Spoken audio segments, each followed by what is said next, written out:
हमने ये साबित किया कि जी when it comes to our country, when it comes to our nation on defence, तो फिर तो हम सब एक हैं। अब इस मोमेंटम को कंटिन्यू रखना, पॉलिटिकल पोलराइजेशन को ख़त्म करना, जिसको हम कह रहे हैं पॉलिटिकल सीज फायर, अब आने वाले दिनों में इसकी ज़रूरत है और क्या इस पे काम हो रहा है? शुक्रिया नादिया, जंजाद को भी सलाम। देखिए, मेरे ख्याल में पॉलिटिकल पोलराइजेशन अगर ख़त्म होती है तो इससे बेहतर बात क्या हो सकती है। ये तो बड़े अरसे से ये आवाज़ हमें सुनने को मिल रही है कि पाकिस्तान में अगर हमने सियासी तौर पर इस्तेहकाम लाना है तो फिर हमें जो है वो सियासी जमातों के दरमियान जो है वो कुछ हद तक एक बेसिक वर्किंग रिलेशनशिप तो चाहिए। तो इसमें तो कोई दो राय नहीं। सवाल ये क्या ये होगा, क्या 10 मई के बाद 9 मई के मामलात को तब्दील होंगे? मैं आपसे बिल्कुल सीधी बात करूं, मुझे ये होता नजर नहीं आ रहा।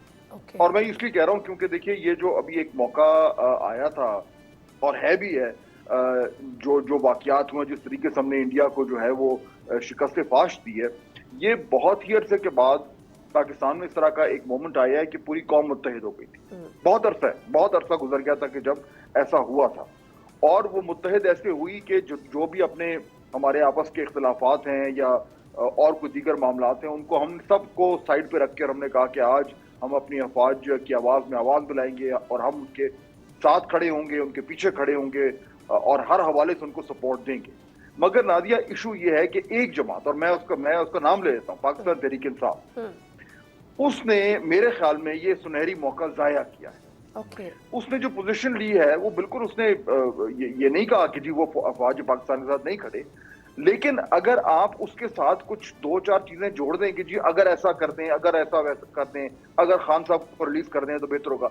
इस वक्त आपको एक वोकल जो है वो सपोर्ट देने की जरूरत थी। उसमें अगर मगर आप नहीं कर सकते। तो पाकिस्तान तहरीक इंसाफ ने जो है वो अपनी पोजीशन को डाइल्यूट किया है और ऐसे मौके पे वो नोटिस हुई है। और इसलिए मेरे ख्याल में वो एक मौका, जब वो बड़े आसानी से अपने एक रिलेशनशिप को बेहतर कर सकते थे, मेन स्ट्रीम का हिस्सा बन सकते थे, उन्होंने ये मौका गंवाया है। और अब मुझे एक्चुअली उस तरह का जो सीज फायर की आप बात कर रही हैं या पोलराइजेशन को कम करने की बात कर रही हैं, मुझे फ्रैंकली स्पीकिंग वो होता नजर नहीं आ रहा। ठीक है, तो जनरल साहब, आप भी इसको इसी तरह से देख रहे हैं? क्योंकि एपीसी बुलाई जानी थी, लेकिन उससे पहले भी हर जो कोई होता था तो पीटीआई कहती थी जी मैंने तो शिरकत ही नहीं करनी, हमने तो इसमें आना ही नहीं है। फिर वो इफ़ एंड बट्स जिनका जिक्र फहद हुसैन साहब भी कर रहे हैं, तो पॉलिटिकल सीज फायर या पॉलिटिकल पोलराइजेशन का खात्मा कैसे? और मैं नादिया, माजरत अगर मैं एक पॉइंट और कर दूं जनरल साहब से माजरत के साथ, देखिए मैं ये तो मेरी राय है, लेकिन मैं ये समझना चाह रहा था कि क्या और लोग भी इससे एग्री करते हैं। तो मेरी कल ही असद उमर साहब से बात हुई है। तो ठीक है, असद उमर साहब इस वक्त पाकिस्तान तहरीक इंसाफ के साथ नहीं है, लेकिन वो एक डिस्टेंस से कम से कम एक डिस्पैशनेट व्यू तो ले सकते हैं।